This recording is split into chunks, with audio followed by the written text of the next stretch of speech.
Hello guys, అందరికీ నమస్తే. Today special పునుగులు. చల్ల పునుగులు ఏ విధంగా ప్రిపేర్ చేసుకుందామో చూద్దామా. దీనికోసం అయితే నేను ఒక కప్పు మైదా పిండిని అయితే తీసుకున్నాను. ఒక కప్పు మైదా పిండికి ఒక మీడియం సైజ్ ఆనియన్ తీసుకొని చిన్నగా కట్ చేసి పెట్టుకొని యాడ్ చేసుకోండి. అలాగే 3 పచ్చిమిర్చిని చిన్నగా కట్ చేసి పెట్టుకొని యాడ్ చేసుకోండి. కొద్దిగా జీలకర్రని స్మాష్ చేసి వేసుకోండి. 1 టేబుల్ స్పూన్ సాల్ట్, రుచికి సరిపడే సాల్ట్ వేసుకోండి. 2 పించెస్ ఆఫ్ సోడాని ఎక్కువగా యాడ్ చేసుకోదండి. ఎక్కువగా యాడ్ చేసుకుంటే ఆయిల్ అనేది ఎక్కువగా పీల్చేస్తుంది. సో మనం లైట్గా తీసుకుంటే సరిపోతుంది. సోడాని ఎప్పుడైనా ఎక్కువ క్వాంటిటీలో తీసుకోకూడదు. ఈ మిశ్రమాన్ని మొత్తం ఒకేసారి కలిపేసుకుందాం. ఒకే విధంగా కలిసే విధంగా చూడండి. ఈ విధంగా కలిపేసుకోండి. అన్నీ కలిసే విధంగా కలిపేసుకొని బాగా కలుపుకుందాం. ఈ విధంగా కలుపుకొని పుల్లటి 1 కప్పు పెరుగు తీసుకుందామండి. వీలైనంత వరకు పుల్లటిది ఉంటే తీసుకోండి, లేకుంటే నార్మల్ పెరుగైనా తీసుకోవచ్చు. నేనైతే పుల్లటి పెరుగు తీసుకున్నాను. మీ దగ్గర పుల్లటి పెరుగు అవైలబుల్ లేకుంటే నార్మల్ పెరుగు తీసుకొని 1 చెక్క నిమ్మరసం పిండండి.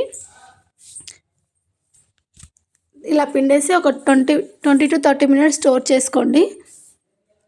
మనం ఇప్పుడైతే ఒక మందపాటి గిన్నె తీసుకొని డీప్ ఫ్రైకి సరిపడా ఆయిల్ అయితే పెట్టేసుకుందాం. చూడండి, ఆయిల్ అయితే నేను వేసేసుకున్నాను. నా పిండికి ఈ ఆయిల్ అయితే సరిపోతుందండి.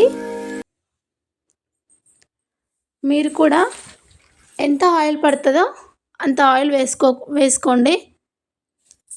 చూడండి, ఆఫ్టర్ 30 మినిట్స్ తర్వాత పిండి అయితే ఇలా ఉంది. మనం పునుగులు వేసుకోవడానికి పర్ఫెక్ట్ కన్సిస్టెన్సీలో ఉందండి. చూడండి, ఆయిల్ కూడా ఆల్మోస్ట్ వేడైనట్టే. మనం అయితే స్టార్ట్ చేద్దామా మరి. ఇప్పుడైతే చిన్న చిన్నగా వేళ్ళ సహాయంతో వేసుకోవాలి. మీకు ఏ సైజులో కావాలంటే ఆ సైజులో వేసుకోండి. పెద్దగా వేసుకోవచ్చు, చిన్నగా వేసుకోవచ్చు, మీడియం కూడా వేసుకోవచ్చు. మీకు మీడియం కావాలా పెద్దగా కావాలో చూసుకోండి. పెద్దగా అయితే వేళ్ళ మధ్య నుంచి వేయడానికి అంత రౌండ్గా రాదండి. దాన్ని వేరే షేప్లో వేసుకోవాలి. ఈ సైజులో అయితే వేళ్ళ సహాయంతోనే వేసుకోవచ్చు. చూడండి, వీటిని గోల్డెన్ బ్రౌన్ కలర్ వచ్చే వరకు బాగా వేయించాలి. గుర్తుంచుకోండి, బోండాలు వేయగానే మంటని మీడియం టు హై ఫ్లేమ్లో పెట్టాలండి. లేకుంటే బోండాలు పేలే అవకాశం ఉంది. సో మీడియం టు హై ఫ్లేమ్లో అడ్జస్ట్ చేసుకుంటూ వేసుకోండి. మంటను మీడియం ఫ్లేమ్లో పెట్టుకుంటే ఆయిల్ అనేది పీల్చేస్తుంది. హై ఫ్లేమ్లో పెట్టుకుంటే బోండాలు పేలే అవకాశాలు ఉంటాయి. సో మీడియం టు హై ఫ్లేమ్లో అడ్జస్ట్ చేసుకుంటూ చేసుకోండి. ఇంకొక వాయి వేసుకుందామా. అదేవిధంగా ఇంకొక వాయి వేసుకుందామండి. వేళ్ళ సహాయంతో ఇలా చిన్న చిన్నగా ప్రెస్ చేసుకుంటూ వేసుకోండి. ఈ విధంగా ఇవి ఈవినింగ్ టైంలో అయినా తినొచ్చు, మార్నింగ్ టైంలో అయినా తినొచ్చు. మార్నింగ్ టైం అయితే కొద్దిగా పెద్దగా వేసుకుంటే సరిపోతుంది. ఈవినింగ్ టైం అయితే చిన్నగా వేసుకుంటే సరిపోతుంది. చూడండి, ఈ విధంగా కావాలంటే పిండి కలుపుకునేటప్పుడు కొద్దిగా అల్లం ముక్కను యాడ్ చేసుకోండి, హెల్త్కి మంచిది.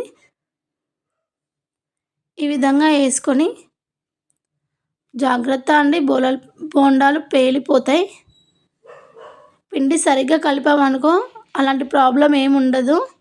పిండి సరిగ్గా కలపలేదనుకో బొండాలు మాత్రం పేలే ఛాన్సెస్ ఉంటాయండి. ఎక్స్పీరియన్స్తో చెప్తున్నాను. ఈ విధంగా అన్నీ పక్కకు టర్న్ చేసుకుందాం. టిష్యూ ఉంటే టిష్యూలోకి టర్న్ చేసుకోండి. నా దగ్గర టిష్యూ లేదు, సో నేను హోల్స్ ఉన్న గిన్నెలోకి టర్న్ చేసుకున్నాను. దీన్ని పల్లీల చట్నీతో అయినా సర్వ్ చేసుకోవచ్చు, టమాటా చట్నీతో అయినా సర్వ్ చేసుకోవచ్చు. మా ఇంట్లో టమాటా చట్నీ స్కిప్ చేస్తారు, సో నేను పల్లీల చట్నీ చేశాను. Thank you for watching.